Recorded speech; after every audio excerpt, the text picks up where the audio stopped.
साईराम. आता आपण ब्लॉग चालू केलेले आहे कामशेतवरून. तुम्ही बघू शकता आपल्यासोबत सगळेजण आहेत, आपली मित्रमंडळी. ओम साईराम. ओम साईराम. सगळी मागं बघू शकता तुम्ही, पब्लिक आपली फुल आहे, सगळेजण आहेत. अशा तऱ्हेने आपली पालखी पण पुढं आहे, तुम्ही बघू शकता. पालखी पुढं आहे, कॉलेजची पोरं सगळी वगैरे थांबलेली आहेत सगळीजण. थोडीफार व्हिडिओ करत आहेत. एक पोरं आपली बघू शकता तुम्ही सगळी.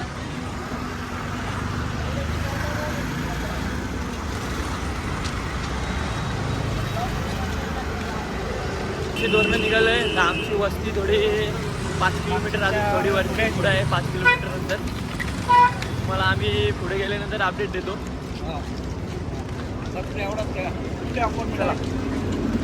तर तुम्हाला पुढे व्लॉगमध्ये तुम्हाला ओम साईराम. ओम साईराम. ते साईराम तुमचं मत काय आहे? ते ॲम्ब्युलन्सवाल्यानी गाडी अशी तो वाजवत गेला, पेशंट नव्हता तरी तुमचं मत काय होतं? तुम्ही त्या ड्रायव्हरला काय बोलू शकता? फक्त जायसाठी त्यांनी वाजवलेले आहे. हां, काय फायदा नाही. तर त्याच्यामध्ये पेशंट नसून पण त्यांनी सायलेंट दिला असं का? त्याला कुठेतरी घाई होती असं वाटतं. होती, ट्रॅफिक पण होती, त्यामुळे ट्रॉफिक होती, पण त्याच्यामध्ये पेशंट नव्हता तरी पण. चला, ओम साईराम. भेटू पुढे आपण. चला साईराम, भेटू पुढे. हे आमचे अध्यक्ष साई मित्रमंडळचे अध्यक्ष. तुम्हाला काय वाटते? ते आपण मार्केटमध्ये होतो, तर त्यांनी ॲम्ब्युलन्समध्ये सायलेंट वाजवलं पण पेशंट नव्हता. त्याच्यावर तुम्ही काय ॲम्ब्युलन्सला काय बोलू शकतो ना? काय ते ॲम्ब्युलन्सवाल्यांना काय कामं नाही आणि पब्लिकला वेळ बनवायचे काम त्यांनी केलेलं आहे. त्यामुळे असं काय ॲम्ब्युलन्सवाल्याने करू नये, आपलं नाव खराब करू नये, हे अध्यक्षाच्या वतीने मी सूचना देऊ इच्छितो. धन्यवाद. ओम साईराम. तर आपलं पुढं नियोजन किती किलोमीटरवरती असेल? आता 3 किलोमीटर आपलं पुढचा हॉल 3 किलोमीटरवर आहे. जो नवे गाव साईराम. साईराम. चला, ओम साईराम. भेटूया आपण पुढं. ओम साईराम. आपल्यासोबत आता खजिनदार आणि सल्लागार आहे. तर सल्लागार आता आपल्याजवळ आणि खजिनदार. तर आपलं पुढं नियोजन किती किलोमीटरवर असेल? 7 किलोमीटर आहे. आणि तुम्ही जरा आपल्या पब्लिकला जरा सांगा, आपल्या साईमध्ये किती म्हणजे व्यवस्था कशी काय असते ते जरा तुम्ही सांगू इच्छिता का? तुम्ही अनुभवल्याशिवाय तुम्हाला काय समजणार नाही. तुमचं तर पहिलाच वर्ष आहे. आमचं पहिलंच वर्ष आहे, पण आम्हाला चांगलं वाटते तुमच्यासोबत येऊन. बस आता पुढं आपल्याला एक कमीत कमी 2 ते 2.5 किलोमीटर जायचं आहे. तिथे आपली वस्ती आहे, तिथं साईबाबांचं मंदिर आहे. चला, होल्ड करायचे आपण. आज वस्ती आहे पुढे 3 किलोमीटरवरती आहे. तर आपण तिथं गेल्यानंतर बघूया काय काय आपल्यासाठी नियोजन केलेलं आहे, तुम्हाला दाखवतोच. चला, ओम साईराम. ओम साईराम. आता आम्ही आलेलो आहे साईधाममध्ये. तर आता आम्ही फ्रेश वगैरे झालो, हातपाय वगैरे धुतलेत.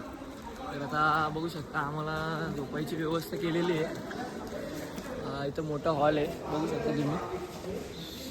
एवढा मोठा हॉल आहे. सगळे साईराम बंधू आमचे सगळे इथे झोपणार आहेत, बघू शकता तुम्ही.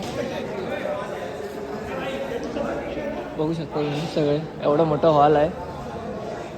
आणि हे आमचे परमज मित्र साई बंधू, यांचे पाय जरा जास्तच दुखतात म्हणून ते असे बसलेले आहेत. आणि हे आमचे जिवलग मित्र आणि हे आमचे बाबा, बघू शकता तुम्ही. बाबा आमची सेवेकरी झालेले आहेत. बाबा, तुम्हाला कसं वाटते सेवेकरी बनून? तुमचं पहिलं वर्ष आहे, तुम्हाला कसं वाटते? बरं आहे ना? बघू शकता तुम्ही.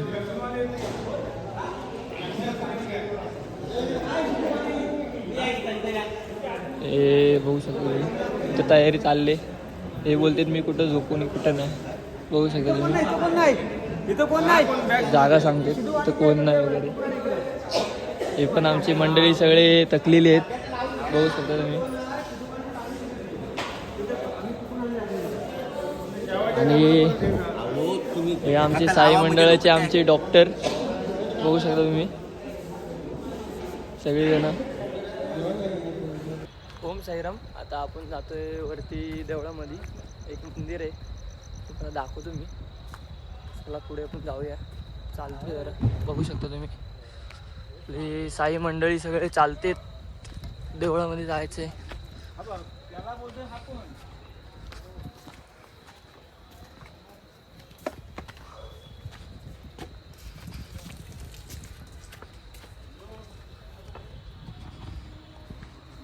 सगळे साई बंधू आपले मंदिरात आलेले आहेत. साईबाबांचं मंदिर आहे, बघू शकता. ओम साईराम.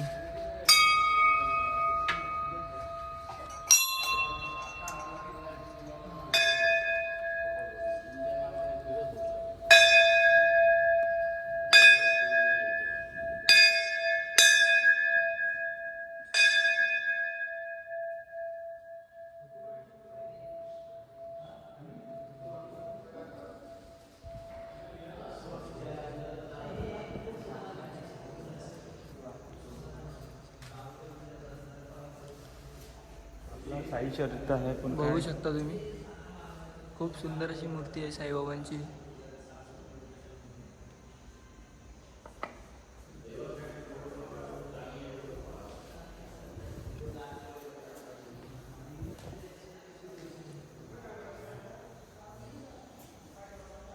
खूप सुंदर अशी मूर्ती आहे. आता मी पण पाया पडतो. ओम साईराम. परत दाखवतो तुम्हाला थोड्या वेळ.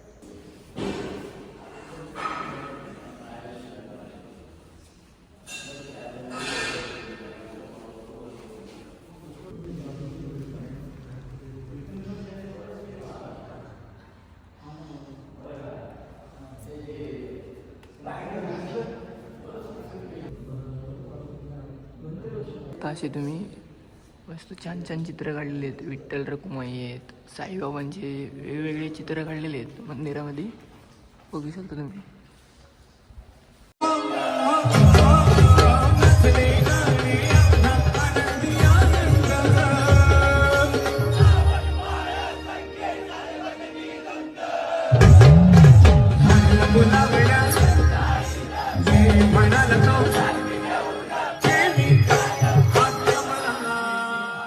साईबंधू बसलेले सगळेजण. ओम साईराम.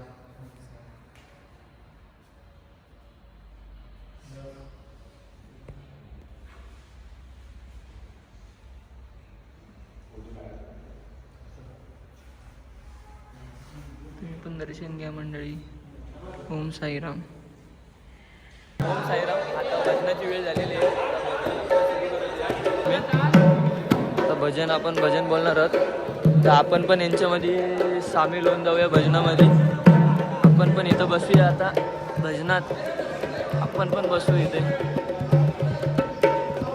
तर भजन चालू झालं का परत व्हिडिओ चालू करतो मी.